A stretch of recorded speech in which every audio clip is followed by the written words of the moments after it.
big thank you, as always, to the whole of WebinarVet. It's just such a really brilliant system. And obviously today, particular thanks to Bova for funding this, for supervising it, and also sponsoring it, so that it can be open to everybody, because I think this is a really important topic that I'm really chuffed to get a chance to talk to you about. Obviously, also, big thank you to my university for keeping me on the payroll, which is great. It means I can continue to do all the things that I love doing. Other people I've noted there, International Cat Care, always remember to go to them. They're a fabulous resource. And I've added catprofessional.com. This is a website owned, run by Sarah Caney, another cat specialist. That is also a really good website for pussycat stuff. So, what are we going to talk about today? Well, this is kind of the list, and we'll see how far we go down it, because this is I had a little bit of this talk written before, and then I just kind of went to town and added a whole lot. So we'll see where we get to. You know how it works. So I'm going to start by thinking about the correct dose and dosing interval. You won't believe how often this goes wrong. I see, for example, people write TID all the time. SID or UID, those two seem to be interchangeable. BID, TID, QID. What do you actually mean? Because actually, if you're saying TID, sorry, grabbed a bit of water. If you're saying TID, people mean, well, kind of 3 times daily, don't you? No, you're actually meaning every 8 hours. If you don't tell owners that, then quite often what happens is all 3 doses are going to be given within the evening period, because doing something first thing in the morning is a faff. And there is no reason for be giving something 3 times a day unless it's got a time-dependent drug in it. It needs to be given every few hours or it's not going to work. And I see us get it wrong regularly. As a new grad, I was working in a place called Ramsey near Huntingdon.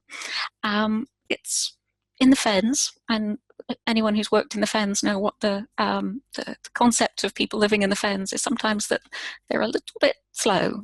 Not always the case at all, but some of my clients were quite special. And this is completely my fault, my misconception. I saw this lady, quite an elderly lady, with a German Shepherd dog who had a really sore right ear. So it was obviously pussy and disgusting. So I put the dog on amoxicillin clavulanate to be given twice daily, and tablets, and to come back and see me in a week to make sure it was better. She came back 3 days later and said, I can't fit any more in. Yeah, she'd been putting the tablets in the dog's ear. I hadn't explained that it should be given any other way. My fault. Another time I was in France. I had a very sore throat, malagouche, and I went into a pharmacy and asked for a painkiller. I didn't have any on me. And they dispensed this thing, which was huge, and I asked for a glass of water. And they went, oh, no, no, no, and then made an indication with their hand that it was to go up my bottom, not in my mouth. And I was like, sorry, no, I'm British. We don't do that. I want something I can swallow.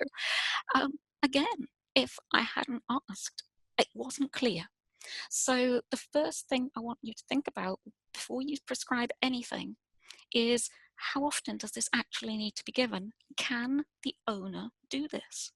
If you're saying it's something that needs to be given every 8 hours, can they truly do that? I ask you, if you had a diabetic cat, maybe some of you do, can you guarantee to get its insulin every 12 hours? One of my cats was diabetic and I couldn't. I had to accept that sometimes it would be 16, sometimes it would be 18 hours, depended how long I was away at work. So we need to really communicate much better with our owners so that we can actually get the medications that are most effective into our patients. Thankfully, we have the Easy to Give awards. I'll mention those. I want to think about all the different formulations that are possible, because some may be more useful than others, which will take me to reformulation. But I'm also going to consider some tips and tricks of getting drugs in, most of which you'll know, but some might be new to you.